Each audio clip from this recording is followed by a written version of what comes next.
తమ్ముళ్ళు, నేను సిఎస్కేకి కెప్టెన్సీ చేసిన 13 సీజన్లల్లా 12 సీజన్లు ప్లే ఆఫ్స్కి తీసుకుపోయినా, 10 సార్ల ఫైనల్కి తీసుకుపోయినా, అలా 5 సార్ల ట్రోఫీ గెలిపించిన. ఐపీఎల్ అంటే సిఎస్కే ఎట్లయినా ఫైనల్కి పోతుంది, మిగిలిన టీం ఏదో డిసైడ్ చేసుకోవాలన్న స్టేజ్కి తీసుకొచ్చిన. కానీ మీరు ఏం చేసిళ్ళు తమ్ముళ్ళు? సిఎస్కేని పాయింట్స్ సప్లై చేసే టీం చేసిళ్ళు. అట్లా కాదు ధోని అన్న, ఈ సీజన్ ప్లే ఆఫ్స్ జస్ట్లా మిస్ అయింది. నెక్స్ట్ సీజన్ ఖచ్చితంగా ప్లే ఆఫ్స్కి తీసుకుపోతా. నెక్స్ట్ సీజన్ రాజ్ ఎవలో మంత్రి ఎవలో. నా కెప్టెన్సీలో మంచిగానే ఆడినావు కదా తమ్ముడు, నీ కెప్టెన్సీలో నువ్వెందుకు ఇట్లా ఆడతాను? 14 ఇన్నింగ్స్ ఆడితే 337 రన్స్ మాత్రమే కొట్టినవు. స్ట్రైక్ రేట్ అయితే 120 ఉన్నది. మనం వన్డే మ్యాచ్లు ఆడతానం అనుకున్నావా, లేకుంటే T20 మ్యాచ్లు ఆడతానం అనుకున్నావా? అట్లా కాదు ధోని అన్న, కోహ్లీ అన్న లెక్క ఒక సైడ్ స్టాండర్డ్గా ఆడదాం అనుకొని కొద్దిగా అంత స్ట్రైక్ రేట్ తగ్గించిన. కోహ్లీ ఈ సీజను 165 స్ట్రైక్ రేట్తోనే ఆడిండు, నీకంటే డబుల్ రన్స్ కొట్టిండు. అయినా తమ్ముడు, సీజన్ మొత్తం ఆడి నువ్వు కొట్టేది 12 సిక్సులా? గా వైభవ్ సూర్యవంశీ తమ్ముడు ఒక్క మ్యాచ్లో కొడతాడు గన్ని సిక్సులు. Form is temporary, class is permanent అన్న. నెక్స్ట్ సీజన్ చూపిస్తా గైక్వాడ్ బ్యాటింగ్ ఎట్లుంటుందో. ఏంటిది తమ్ముడు నెక్స్ట్ సీజను? ప్రతి సీజన్ ఇదే కథ అవుతుంది మీతోని. ఈ గ్యాప్లో ఆర్సీబీ 2 ట్రోఫీలు కూడా గెలిచింది. అది కాదు ధోని అన్న, నీకు తెలియందే ఉన్నది చెప్పు. మన టీంని ఇంజురీస్ ఇబ్బంది పెట్టినాయి. నువ్వేమో కాఫ్ ఇంజురీతోని ఒక్క మ్యాచ్ కూడా ఆడలేదు. డివాల్డ్ బ్రేవిస్ ఫస్ట్ 3 మ్యాచ్లు ఆడలేదు. స్పెన్సర్ జాన్సన్ బ్యాక్ ఇంజురీతోని కేవలం 3 మ్యాచ్లే ఆడిండు. ఇక నాథన్ ఎలీస్ అయితే మొత్తానికే రూల్డ్ అవుట్ అయిపోయిండు. ఆయుష్ మాత్రే తమ్ముడు మంచిగా ఆడతాడు అనుకున్న టైంకి 6 మ్యాచ్లు ఆడిండు, ఇంజురీ అని బయటికి పోయిండు. మన మెయిన్ బౌలర్ ఖలీల్ అహ్మద్ 5 మ్యాచ్లు ఆడి ఇంజురీతో బయటికి పోయిండు. కానీ ఆల్రౌండర్ రామకృష్ణ ఘోష్ను ఆడిచ్చే టైంకి ఆయన కూడా ఒక్క మ్యాచ్ ఆడి ఇంజురీతో బయటికి పోయిండు. ఇక అందరు పోయినా మంచిదే, జేమీ ఓవర్టైన్ అయినా మంచిగా ఆడతాడు అనుకునే టైంకి, ప్లే ఆఫ్స్కి క్వాలిఫై అయ్యే టైంకి ఆయన కూడా ఇంజురీ అయి బయటికి పోయిండు. ఇంతమందికి ఇంజురీ అయితే నేను ఎట్లా గెలిపిస్తా అన్న? మింగలేక మంగళవారం అన్నట్టున్న తమ్ముడు నువ్వు చెప్పేది. ఇంజురీస్ ఎప్పటికైతేనే ఉంటాయి. ఉన్నోళ్ళని ఉపయోగించుకునే ట్రోఫీలు ఎట్లా గెలవాలన్నది నేను మీకు ఆల్రెడీ రూట్ మ్యాప్ చూపించిన. అయినా ఈ సీజన్ నువ్వున్న శాంసన్ చేసింది ఏంది? ఒక్క మ్యాచ్లన్నా పవర్ ప్లే అయిపోయేదాకా బ్యాటింగ్ చేసిల్లా? నువ్వేమో టెస్ట్ ఆడతావు, ఆయన ఏమో వస్తాడు మెరుపు తీయలేకపోతాడు. ధోని అన్న, ఈ సీజన్ మనం గెలిచిన 6 మ్యాచ్లల్లా 3 మ్యాచ్లు నేనే పర్సనల్గా గెలిపించిన. 2 మ్యాచ్లల్లా ఏకంగా సెంచరీలు కొట్టిన. ఈ సీజన్లో మన టీంకి నేనే బెస్ట్ బ్యాట్స్మెన్ని. 477 రన్స్ కొట్టిన.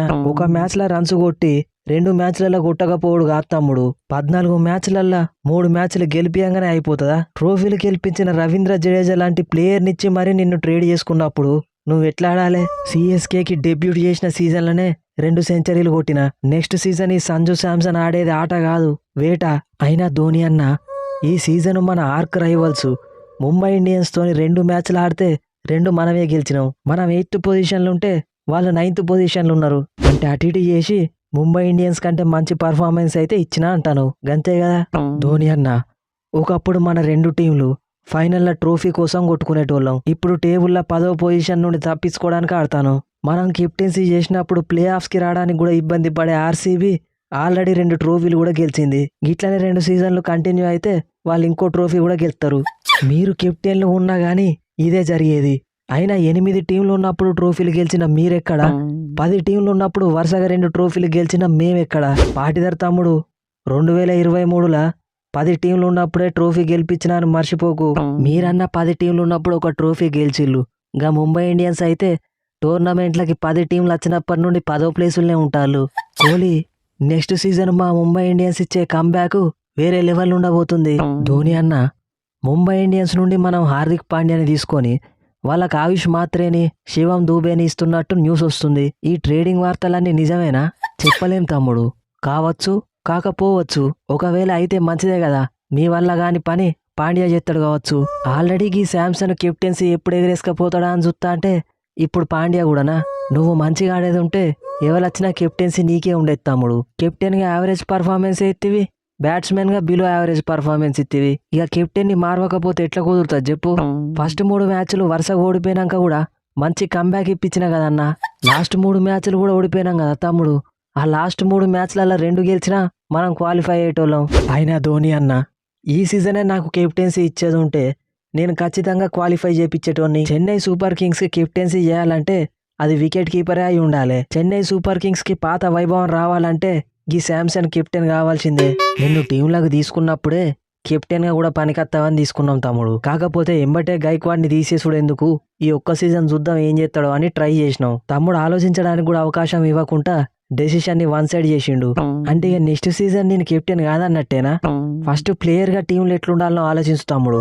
ధోని అన్న ఇంతకు ముందు సీజన్లల్లా ఇది నీ లాస్ట్ మ్యాచ్, అది నీ లాస్ట్ మ్యాచ్, రిటైర్మెంట్ ఇస్తాడు అని చెప్పి టికెట్లు అమ్మిళ్ళు. కానీ ఈ సీజన్ అయితే ఏకంగా ఒక అడుగు ముందుకేసి ఈ మ్యాచ్లు ఆడతాడు ఆ మ్యాచ్లు ఆడతాడని 14 మ్యాచ్లలో చెప్పి ప్రతి మ్యాచ్కి టికెట్లు అమ్మిళ్ళు కదా.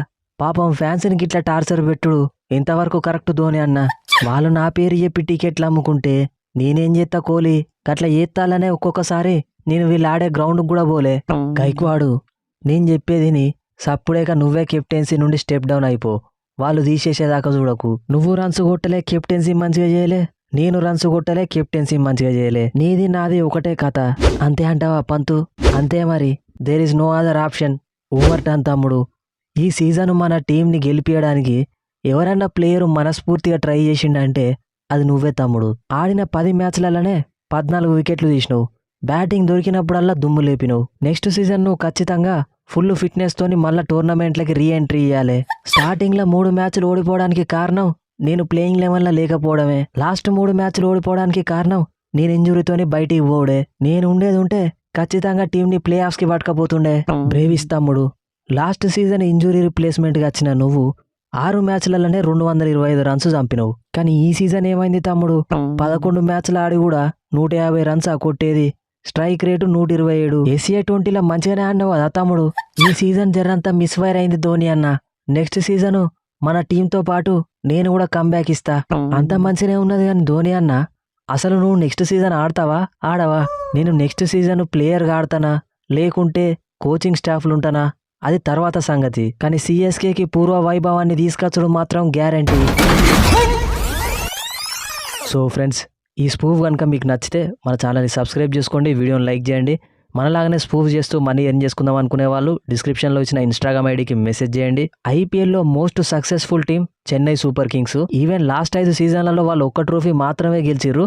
అయినా కానీ ఇప్పటికి కూడా వాళ్ళే బెస్ట్ టీము. ప్రతి సీజన్ ఖచ్చితంగా ప్లే ఆఫ్స్కి పోయేటోళ్ళు 10th పొజిషన్లో ఉండాల్సిన పొజిషన్ వచ్చింది. వాస్తవం చెప్పాలంటే ఒక విషయం కొత్తగా ఐపీఎల్ చూసేటోళ్ళకి తెలియదు. ముఖ్యంగా లాస్ట్ 4-5 సీజన్ల నుండి ఐపీఎల్ చూసే పిల్లగాళ్ళకి తెలియని విషయం ఏంటంటే పవర్ ప్లేల పిచ్చ కొట్టుడు స్టార్ట్ చేసిందే CSK. Brendon McCullum, Dwayne Smith, Murali Vijay, Michael Hussey, Shane Watson, Faf du Plessis వీళ్ళు పవర్ ప్లేలో ఊచకూత కోసేటోళ్ళు. ఎప్పుడైతే Devon Conway and Ruturaj Gaikwad opening pair start అయిందో అప్పటి నుంచి సిఎస్కే డౌన్ఫాల్ అయితే స్టార్ట్ అయింది. అఫ్కోర్స్ ఒక ట్రోఫీ అయితే గెలిచిల్లు, బట్ స్ట్రైక్ రేట్ అయితే చాలా తగ్గిపోయింది. సో ఖచ్చితంగా నెక్స్ట్ సీజన్ సంజు శాంసన్ తో పాటు ఇంకొక ఎక్స్ప్లోజివ్ ఓపెనర్ అయితే కావాలి. అండ్ కెప్టెన్సీ చేంజ్ కూడా ఖచ్చితంగా జరుగుతుంది. హార్దిక్ పాండ్యా ట్రేడ్ రూమర్స్ కూడా నడుస్తున్నాయి. పాండ్యా కనుక సిఎస్కేలకు వస్తే ఖచ్చితంగా సిఎస్కే మళ్ళీ పాత టీం లాగా డేంజరస్ గా మారే ఛాన్స్ ఉంది. మీరేమనుకుంటారో కింద కామెంట్ సెక్షన్ లో చెప్పండి. నెక్స్ట్ వీడియోలో మళ్ళీ కలుద్దాం. Thanks for your love and support.